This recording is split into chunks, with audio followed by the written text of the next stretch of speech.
So having a look at EJ for the trading day today, I mean, it's pretty straightforward. Moving to the daily, which is obviously where we start. Looking at the daily time frame, very strong bullish momentum over here.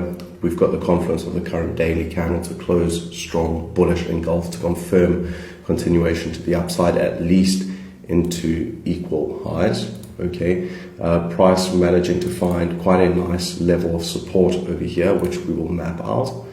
So with that, we also managed to, during Asia, we managed to break below the sort of low of yesterday to get back above, and now we've seen that lower time frame shift. Moving to the 4 hour quickly becomes a little clearer over here. So that is where our support sits. With that, you'll see that we've got nice rejection to the downside at 171, and then again I spoke of that lower time frame structural shift. Looking at the 4 hour, that 4 hour closed very strong bullish engulf, so ultimately we would be looking at something along the lines of that over there. However, that is not what I will be buying purely based off of, but that does set the tone and give us our directional bias for the trading day today.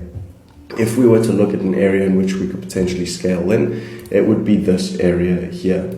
Now, from the visualization, well, from going through the process of visualization, looking at the time, we've got about an hour and a half. So I think given that this 4 hour has opened favorably, pulled back to create the liquidity wick, there is room for it to flip bullish and continue. However, do I see the current 4 hour, it's already moved 35 pips. Do I see it moving a total of 90 pips without any major fundamental? Not really.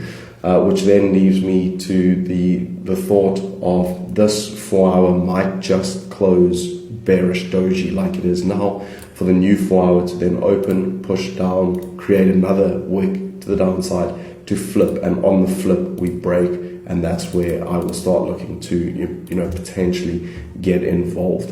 So if we drop down to the hourly, you can see hourly structure isn't all too great at this point, but we do have a very, very clear critical resistance or critical supply that sits over here. So as soon as we get above that, price then enters a fresh range, and with the momentum we should see a nice push through into equal highs.